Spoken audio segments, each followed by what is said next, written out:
What is up, guys? I'm Nick here, and now I'm back. And with the second Summerslam rebooking of the week, I said I would try and catch up, and I have. And I'm going to go with SummerSlam 2004. This is probably one of the main ones I was looking forward to rebooking. SummerSlam 15 years ago in Toronto. Not a very good SummerSlam at all in real life. So I've tried to take the roster at the time and try to make a good SummerSlam. So let's see what I've come up with. But let's go through the real card first. We had the Dudley Boys, Bubba Ray, Spike Dudley, Devon Dudley facing Rey Mysterio, Billy Kidman, Paul London. Kane versus Matt Hardy, and Lita must marry the winner. First match in the best of 5 series between John Cena and Booker T. Intercontinental title, Edge versus Chris Jericho versus Batista. Kurt Angle versus Eddie Guerrero. Triple H versus Eugene. Divas Dodgeball, good God, that was terrible. Then we got for the WWE title, JBL versus The Undertaker. And for the World Heavyweight title, main event, Randy Orton challenging Chris Benoit. So, what card have I come up with? I've got an 8-match card, I've got 4 Raw matches and 4 SmackDown matches. So, let's get to it. We got match number 1. The Dudley Boys versus Rey Mysterio, Billy Kidman and Paul London. So, keeping the opener the same, I thought the opener was perfectly fine. It wasn't fantastic or anything, but it was perfectly fine. So, at the time, Spike Dudley was the Cruiserweight Champion. This was probably Spike Dudley's biggest ever run in WWE. So, at the time, Spike Dudley had turned heel, cheated to win the Cruiserweight title, and then he was doing a little thing where he was the boss of the Dudley Boys. So, all 3 Dudley Boys were together in a little faction. Spike Dudley was calling himself the boss, being an obnoxious heel and all that. A little cowardly heel. But then he had his big brothers, the Bruce and Dudley Boys, to fall back on. Paul London and Billy Kidman, they were a decent little tag team. London and Kidman were the WWE Tag Team Champions. And yeah, they were a pretty good team. Not fantastic or anything, but pretty good. So yeah, let's let this match go on exactly the same. Same position in the card. And now the Dudley Boys go over. Simples. Then we got match number 2 for the United States Championship. Booker T going 1-on-1 with Rob Van Dam. I mean, all the guys that weren't on the SummerSlam 2004 card. I think Rob Van Dam's the obvious standout. RVD was actually on Sunday Night Heat before this, facing Rene Dupree. But he wasn't on the actual SummerSlam card, so I thought, well, I'm definitely going to remedy that. So as you can tell by here, I've got a different plan for John Cena. So he is further up on the card on this show. Booker T's the United States Champion, so he's going to defend against Rob Van Dam.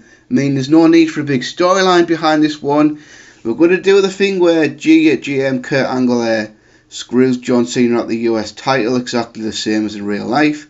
And then Booker T ends up becoming the United States Champion, only this time, instead of facing John Cena, he's going to face RVD. Cause I think it just makes sense. You've got 2 of the most reliable guys in the roster, Booker T and Rob Van Dam, 2 strong upper mid-card guys. Guys that were at various times on the cusp of the main event, even had world title runs in 2006. But at this point, they were pretty much upper mid-carders. Sometimes you would get a sniff of the main event type thing. So yeah, just let them have a match here. I think this would be a really good mid-card match. Give it 10-12 minutes. Let it get a decent amount of time, but not too long of a match. Feel like you've got a pretty good match in your hand. A nice little undercard gem in the show. And then we're going to have Booker T go over to defeat RVD to retain the Intercontinental title. Then we're going to have match number 3. No holds barred, Kane versus Matt Hardy. Now, yeah, no, obviously in real life the story was absolutely stupid. The whole thing with Lita and all that, which I don't want to get into now because it's one of the most weird and bizarre storylines in WWE history. We don't need to go into great detail on that. But then they have this match at SummerSlam. So just for this purpose of it, let's just keep that storyline the same, because why not? Basically because I really couldn't think of anything else. I mean, to be honest, there was nothing else I could really think of doing for them. Especially for Kane, I had no other ideas for Kane. What was one of the... So, and then, obviously, people recently seen We Are Pro Wrestling SummerSlam 2004 review, and he made a pretty good point. He talked about this match and how this was a regular match, but a Vengeance, he had a no holds barred match, and his point was they should have had the regular match at Vengeance and had the no holds barred match here, because that just makes sense. You have the normal match first and the gimmick match second. So it was absolutely right. So I'm going to go with that. Yeah. So yeah, just keep this match how it was. Just make it a no holds barred match instead. And obviously you change the Vengeance match to a regular match between the two. The match wouldn't be that much, but I suppose it makes sense from a storyline perspective. And then you have Kane go over as in real life, because the whole thing of Kane marrying Lee, yeah, it was stupid, but it was kind of fun at the same time. And at the time, Matt Hardy had an ACL injury, so Matt Hardy had to be on the shelf. And, well, Matt Hardy being on the shelf certainly led to some drama in late 04, early 05, didn't it? If you remember that. But yeah, so Kane over Matt Hardy. Then we go for the Intercontinental title. Edge going up against Batista. So taking the real match, taking Chris Jericho out, because I've got something else for Chris Jericho on this show, and just doing straight up Edge and Batista one-on-one, because why the hell not? I mean, at the time, it's funny, because could never have predicted Batista's big rise around this time, because at the time everyone's thinking Orton, and obviously Orton in real life won the World Heavyweight title on the show. Will he do that in my rebooking? Keep watching. And I think it was all assumed Orton was the guy who was going to break away from Evolution, have that big feud with Triple H, main event WrestleMania 21 and all that shit, but that did not happen. And Batista at the time, he was pretty much had his role. He was the enforcer of Evolution. He was a big muscle guy in Evolution. He'd be in 6-man tag matches, he'd be the guy joining in beatdowns and that sort of thing, and it never really looked like Batista was going to amount to much more than that. But of course, as you remember, the whole Orton babyface turn flopped. WWE needed something else, and then they just stumbled on this awesome thing of Batista and Triple H, and then basically they did everything right for Batista and Triple H that they did wrong for Orton and Triple H, and then Batista ended up being a huge babyface, won the 2005 Royal Rumble, became the World Heavyweight Champion. And in 2005, him and Cena were pretty much neck and neck as the top guys in WWE. And yeah, Batista one of the biggest stars in WWE in the post-Attitude era, definitely. But this time, he was pretty much Evolution's mid-carder, and wasn't really seen as anything more, anything less. It's just weird how, because Batista's rise really did happen in such a short amount of time. It was scary. I mean, if you weren't around at the time, you probably won't understand, but if you were, you'll probably know where I'm coming from. It kind of, something that kind of just happened like that, and WWE just ran with it. But this time, that was his role, mid-card in Evolution, but this makes sense, because Edge beat Randy Orton for the Intercontinental title, and now Evolution's Animal's going to be the one to try and take the Intercontinental title up Edge. So when Edge beats Orton in the rematch, have Batista come out after the match, lay a massive beatdown on Edge, then challenge Edge for the Intercontinental title, then Edge accepts a big match in his hometown, and you've got your match. Batista's going to be accompanied by Ric Flair. I did think about putting Ric Flair versus Eugene on this card, but I didn't have enough space for it, so I scrapped it. But I definitely considered putting that match on the show, but I didn't have any time for it. So yeah, the match will be fine. Probably not a great match, because Batista still wasn't that good of a wrestler at the time. These did have a really good feud in 2007 though, when Edge was the World Heavyweight Champion, and I think they had a really good match in 2008 as well. But at this time, I think the match would have been average, to be honest with you. Edge wasn't a top guy yet, and Batista still wasn't that good of a wrestler, to be honest with you. But I think this match would be fine. I mean, you have Edge go over, because Edge went over in real life, so why not have him go over here? There we got match number 5, Randy Orton versus Chris Jericho. So there you go. Randy Orton is not in the main event of this SummerSlam. In my rebooking, Randy Orton does not become the youngest World Heavyweight Champion in WWE history, but he's on the card facing a pretty decent sized star in Chris Jericho in Canada. So yeah, this one, I just think this would be a great match, Because at the time, I mean, Chris Jericho was one of those guys, he could go with anyone and make it pretty much entertaining. He's one of those guys you could put in any spot. You could go for the World Heavyweight title, you could go for the Intercontinental title, it could be a heel, it could be a babyface, you could wrestle a top guy, you could wrestle a young guy in the roster, and I think that's where this one comes. So Randy Orton loses the Intercontinental title, but then he gets into a feud with Chris Jericho instead. I mean, Jericho wrestled Batista, so it's kind of weird how I've swapped the Vengeance opponents around. So at Vengeance, Randy Orton faced Edge and Batista faced Chris Jericho, and I've just kind of switched that round here, so I'm going to go with that one. This can be the big feud now, Randy Orton and Chris Jericho. Just let them have a little feud, and this could be a potential show stealer. I mean, look at this card. On paper, this could be the best match of the night, maybe, or one of the best matches of the night for sure. I'm not sure the crowd would be for this one. I mean, in real life, they cheered all the heels and booed all the baby faces, including booing hometown guy Edge and Canada's Chris Benoit as well. So I've got to assume they probably sided Randy Orton in this one and boo Chris Jericho. I mean, in the build up there, they could do like nice little highlight reel segments and shit like that, beat down segments and things like that. Probably on the Raw before, you do a big tag match of Randy Orton and Batista versus Edge and Chris Jericho. Maybe in that one, to help build up the Intercontinental title match, you could have Batista pin Edge in a tag match. And yeah, just let this match go 15 minutes, 16, 17 minutes, whatever it needs to be. And then you have Randy Orton go over, because he was a young up and coming star at the time, and Chris Jericho's one of those guys you don't need to beat. Chris Jericho doesn't need to win a lot. He was always one of those guys that could lose to whoever and still be over. It was a great quality to have, but obviously led to him losing a lot of matches. But he loses this one as well. Match number 6, John Cena versus Kurt Angle. So, as you can imagine, I've got another plan for Eddie Guerrero, and this is what I've got for John Cena on this show. So, this would revolve around this Kurt Angle stint as general manager. I mean, if you remember, it was Kurt Angle stripped John Cena of the US title for attacking him in a wheelchair.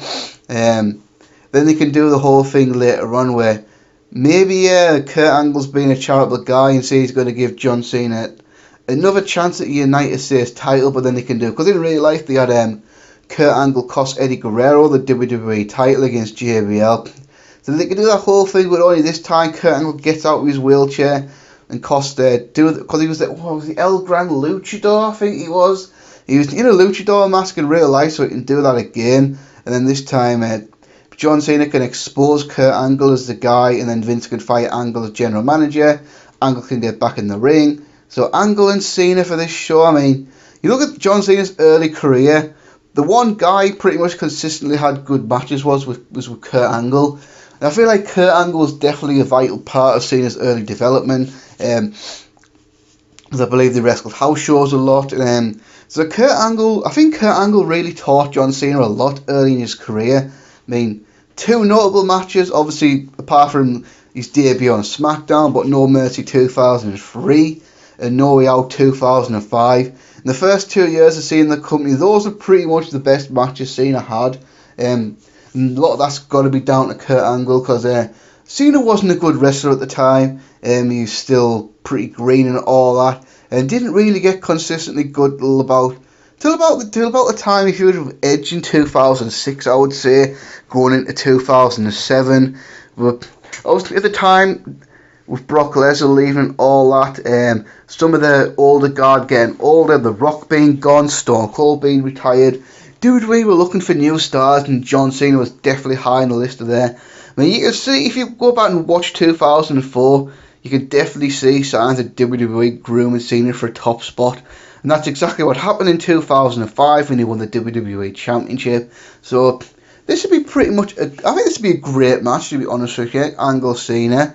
It doesn't have to go too long. And then after this, you could, of course, go back to Cena going for Booker T, and then Angle could resume his feud with Eddie Guerrero from there. But John Cena can defeat Kurt Angle, so Cena gets a big win over a major star like Kurt Angle on a SummerSlam. Then we get into the last 2 matches, because I've scrapped that Divas Dodgeball segment. That was just pointless and a waste of pay-per-view time. They could have easily just done that on Raw. So in fact, they should have just done that on the next night on Raw or something. Just scrap that from the card. Then we got for the WWE Championship, JBL versus The Undertaker versus Eddie Guerrero. So taking the real match, which was JBL and The Undertaker, and adding Eddie Guerrero to the mix. One, because I think it'd be a better match overall having Eddie in there. And two, I just kind of wish we'd seen more interactions between Eddie Guerrero and The Undertaker over the years. I mean, to the best of my knowledge, he never ever had a singles match in WWE. They certainly didn't on pay-per-view. They might have done on television at some point, but I can't remember it. And it's just a shame. For the record, I do feel they probably would have done it in 2006 if Eddie had been alive. But of course, Eddie died in 2005, so it never happened. And yeah, they were both on SmackDown for about 3 solid years. And from 2002 to 2005. And it's just a match that never ever happened. The closest I can remember is that Fatal 4-Way match at Armageddon 04 with JBL, Booker T, Eddie Guerrero and The Undertaker. And I'm going to review that show pretty soon, actually. I mean, if you're paying attention to what I've been saying on the channel. But I remember the exchange between Eddie Guerrero and The Undertaker in that match, and fans being so hot for it. So yeah, we're going to have the whole thing. JBL's a champion, beating Eddie Guerrero, but then The Undertaker's wanting title shot. But Eddie Guerrero's the former WWE champion, so both guys are targeting JBL. And then the new general manager Teddy Long says, because I think Teddy Long was new in his general manager role, and I believe, I could be wrong, but I believe SummerSlam 2004 was the first pay-per-view for Teddy Long as a SmackDown general manager. So Teddy Long saying he wants to make a big bang as GM, so he's going to make a big blockbuster match for SummerSlam. JBL versus The Undertaker versus Eddie Guerrero. JBL can freak out about this. Then you can do a thing where JBL's trying to manipulate it, so Eddie Guerrero and The Undertaker tear each other apart and all that. In the final SmackDown, you could maybe do the big tag match of Eddie and The Undertaker versus JBL and Orlando Jordan. With Orlando Jordan taking the pin. And I think this match could be entertaining, because I think the JBL Undertaker match in real life just wasn't very good.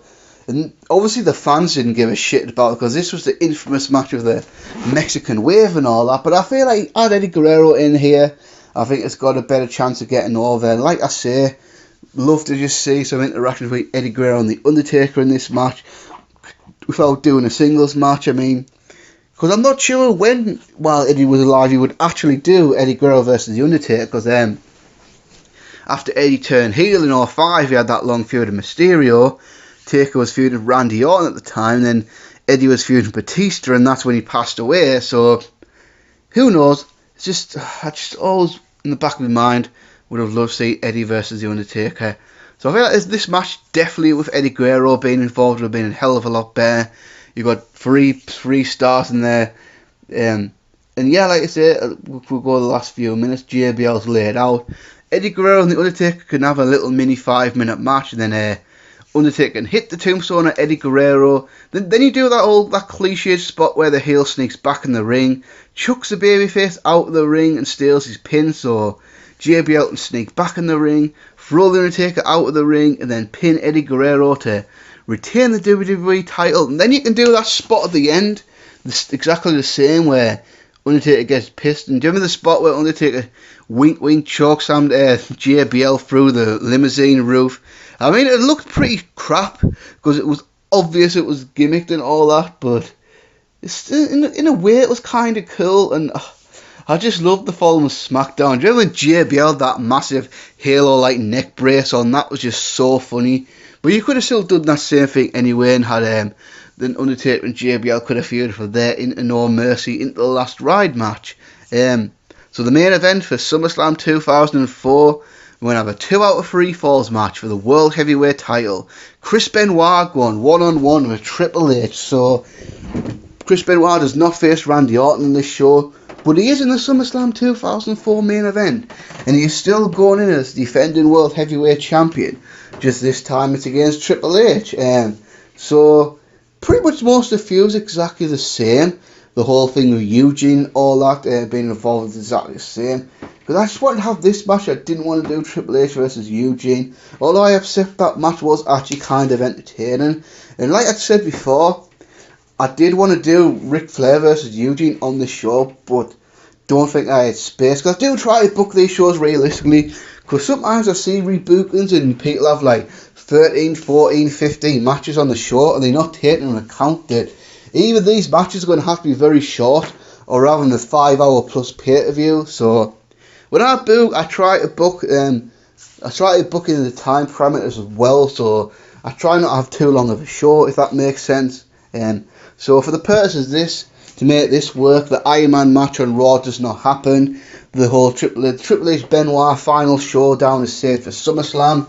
But to make it a little bit different and taking into account I've got a full card and I can't really have a 60-minute Iron Man match on this show because the show would go too long, we're going to have a 2 out of 3 falls match instead and have it go like 25, maybe 30 minutes maximum.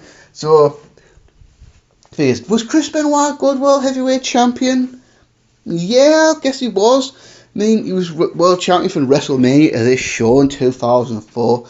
But I think it was definitely one of those thank you, congratulations reigns, thank you for all your hard work type thing. I mean, Chris Benoit had been a wrestler for so long, and he was always one of those guys that were told he was never going to make it. He wasn't big enough, he wasn't charismatic enough, he didn't have the right look, he could never be a top guy. But his work, I know it's hard to talk about now because of what happened, all that, but whatever feelings I might have about Chris Benoit now, one of the absolute best wrestlers I've ever seen in my life as far as in-ring work, just incredible, absolutely incredible. For all those years in Japan and all that, finally making it to the United States in the mid-1990s with first of ECW, but then on a big stage of WCW. In an era full of big stars, Chris Benoit had to stand out on his work rate. Because let's be honest, he was not a good promo at all. He was probably one of the worst guys in the microphone. You got to think 1990s. Chris Benoit was about 5'9" or something like that. Although he did have it, he was incredibly jacked, so I think he was muscular. He was up to about 220 pounds or something like that. I mean, we could all debate how he got that jacked, but he was jacked as hell. Eddie Guerrero exactly the same, but it's been for his WCW run. He did all right. I mean, he was US champion a lot. I mean, towards the end, he got his World Heavyweight title run. Then he went to WWE. Well, not a run, but he won the WCW World title last show against Sid Vicious. Then in 2000, went to WWE. As far as, well, good luck, because she never thought that Vince would ever get behind a guy like Chris Benoit, but he actually did pretty well for himself. I mean, he was never a top guy or anything early on, but I remember he was a great Intercontinental Champion, had that great feud with The Rock. Then in 2001, had that little mini run with Austin. Then he obviously got injured, came back. Then eventually in SmackDown got to the point where, maybe it's time to put a world title on Chris Benoit. And the whole thing of WrestleMania 20 came around, and Chris Benoit was the World Heavyweight Champion, beating Triple H and Shawn Michaels in Madison Square Garden. Was a huge moment. And then was Chris Benoit a good champion? Yeah. Was he a great world champion? Probably not, to be honest with you. I mean, during that run, his in-ring run was pretty much excellent. I mean, with great matches with Shawn Michaels and Triple H. Hell, he probably even had Kane's best ever singles match at Bad Blood. But from what I understand from business perspective, he didn't do too well. He wasn't really drawn that well in the house shows. Ratings weren't all that great of him on top as a champion. Overall, Raw's business just wasn't that great of Chris Benoit as World Heavyweight Champion. And I think the same with Eddie Guerrero, from what I understand. Like I say, I think his lack of charisma and mic skills were definitely obvious, unfortunately. I think that always held him back from being a much bigger star because, like I say, awesome in the ring, but just not that great in the microphone. And then he dropped the belt here to Randy Orton in real life and never really had a sniff of the main event again. I mean, he had the odd world title match here and there, yeah, but he was never in a top feud ever again. And to be honest, I don't think he was ever going to be. I mean, you can say he's going to be the ECW champion, yes, but ECW champion was clearly the obvious C brand, so How valuable was the ECW title really? Was that really any more valuable than being an Intercontinental US champion? I mean, after this, he had the US title a lot, and I think that was a great role for him. So yeah, and then now I've babbled on for quite a bit. Let's talk about the actual match. So yeah, this feud's going to happen. The final showdown between Triple H and Chris Benoit in Toronto at SummerSlam. 2 out of 3 falls. Let the first fall go to about 10-12 minutes. No, let's go 15 minutes. Triple H can hit the pedigree and then beat Chris Benoit to go 1-up. Then we go around the 20-minute mark. Chris Benoit can put Triple H in the crossface, and then Triple H can tap out again. So if anything, Chris Benoit goes away with, well, I made Triple H tap out again. Then we can maybe have the last 10 minutes. And to be fair, I think this would definitely be the show stealer of the night. I mean, Triple H and Benoit always had really good chemistry in the ring. I mean, for me, I always remember that No Mercy 2000 match. I think that match was actually awesome. Probably one of the most underrated matches in WWE history. They had a number of good matches. Obviously, the Iron Man match was great. I thought the Avengers main event was really good. They even had a couple of really good TV matches in 2005. One was on the Eddie Tribute SmackDown. The other one was in the build-up to... no, there was two actually. There was, in the build-up to WrestleMania 21, there was a Pick Your Poison match where Batista picked Chris Benoit, Triple H's opponent. In the post-Backlash Gold Rush tournament, they had another really good match there. So then we get down to about 27-28 minutes. Triple H can hit a second pedigree, and Triple H can win the World Heavyweight title back. And then I think if he did that, put the belt back on Triple H, and then had Orton slowly turn against Evolution, and then I think he would have had a much better chance of getting over, because I don't want to go into too much detail, but Randy Orton, he wasn't ready for the World Heavyweight title. Let's be honest, he just wasn't. And the only really, I know everyone says it, but I'm going to repeat it. They only really put the world title on Randy Orton as a FU to Brock Lesnar, so they could have the youngest world heavyweight champion. So obviously at the time they were pissed with Brock Lesnar for leaving.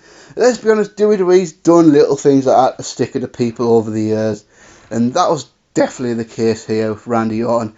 And then you think, okay, Randy Orton's the world champion, we'll let him have his little run.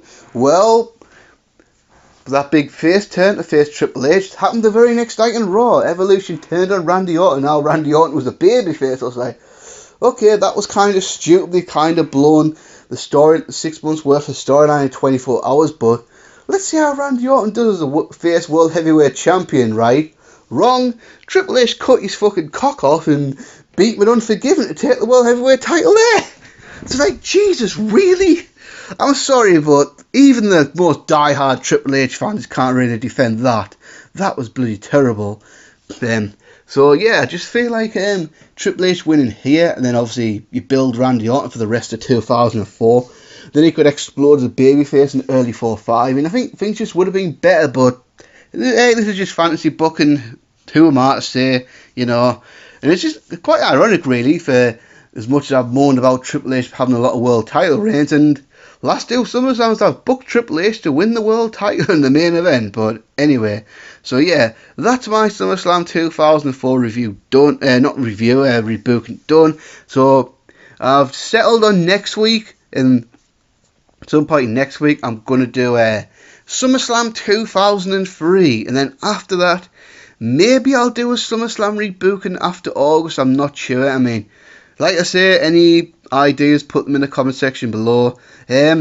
Someone asked me if I would do Survivor Series rebookings, and I thought, yeah, alright, okay. I wasn't planning to do that, but someone asked me if I would, so I thought, yeah, alright then, I'll do that. But I'll save that for October, November time in the build-up of the Survivor Series in real life. And again, guys, thanks for watching, and until next time, peace.